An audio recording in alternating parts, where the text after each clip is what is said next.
Okay, listen to this.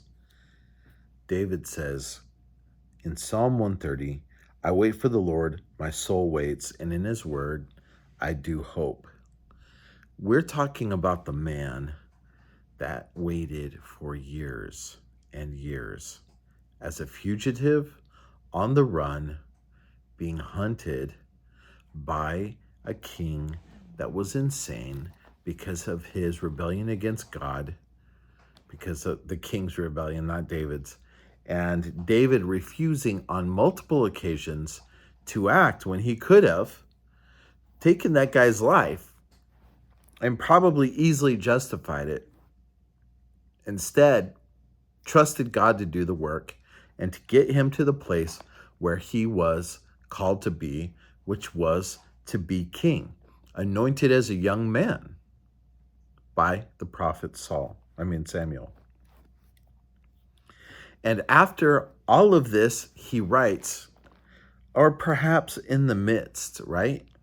He writes, I wait for the Lord, my soul waits, and in his word I do hope.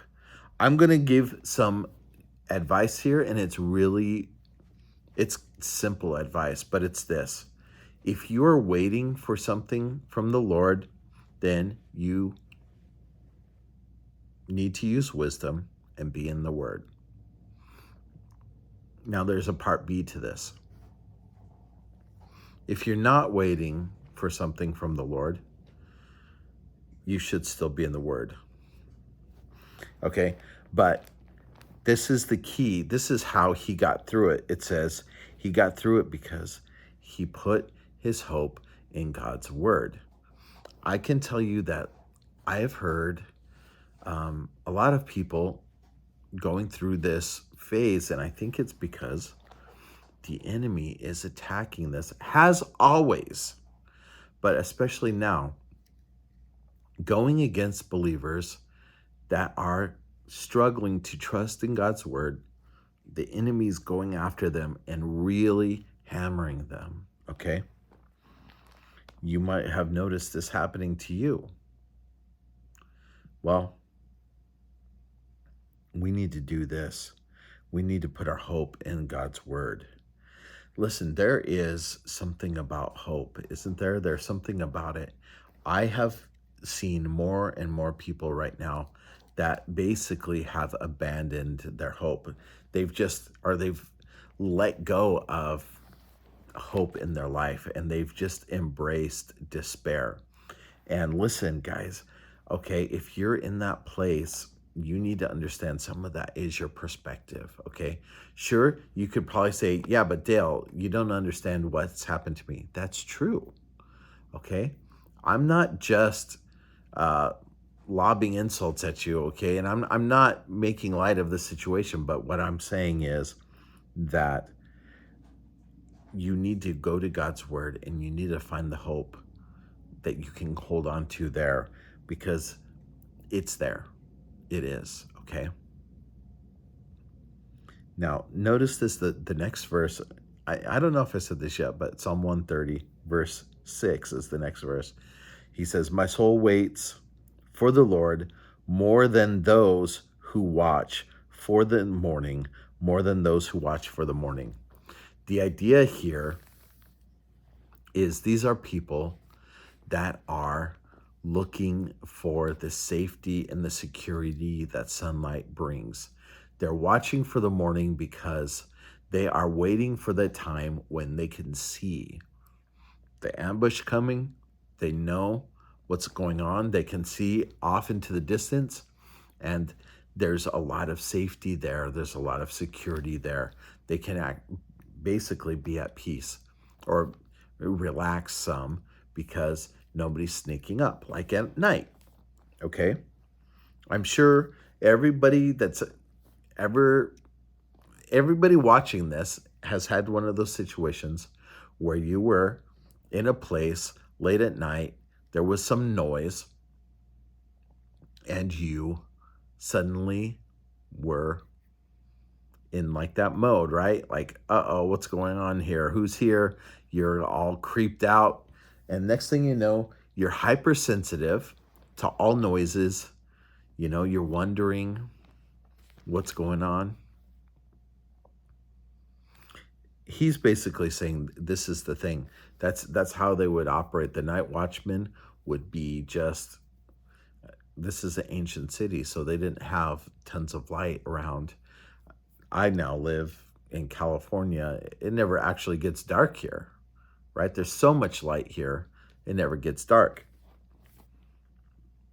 Well, he's saying basically, in that place where these men were waiting for the morning to come, waiting for the watch to be over, waiting for the light to bring clarity to what's happening, he's saying, listen, I'm trusting in the Lord. I'm waiting on the Lord more than those guys. I'm looking forward to the answer more than that. And I just want to encourage everybody, okay? Because I know it's hard. This is the thing. It is so hard for us to wait. Even when we're not waiting from a place of uncertainty, even when we know what's going to happen, right? When you're taking a flight and the night before you get the most horrible night of sleep because all of the anticipation, you don't want to miss your alarm, you're worried about this and that. Well, that, even when you know what's going to happen, even when you're prepared for it thoroughly, we're still so bad at waiting, right? I mean, this is why we want 2-day shipping. This is why microwaves are so popular, right? We don't want to wait for 40 minutes for a baked potato to come out of the oven. Throw that thing in there for 3 or 4 minutes. I don't know. Honestly, I don't know. But anyways, this is why we're no good at it. But the attitude that David has when he's writing this, he's saying basically, look, I'm waiting on the Lord. One of the things that this is implying is he is not acting on his own. He's waiting. He's waiting for the answer.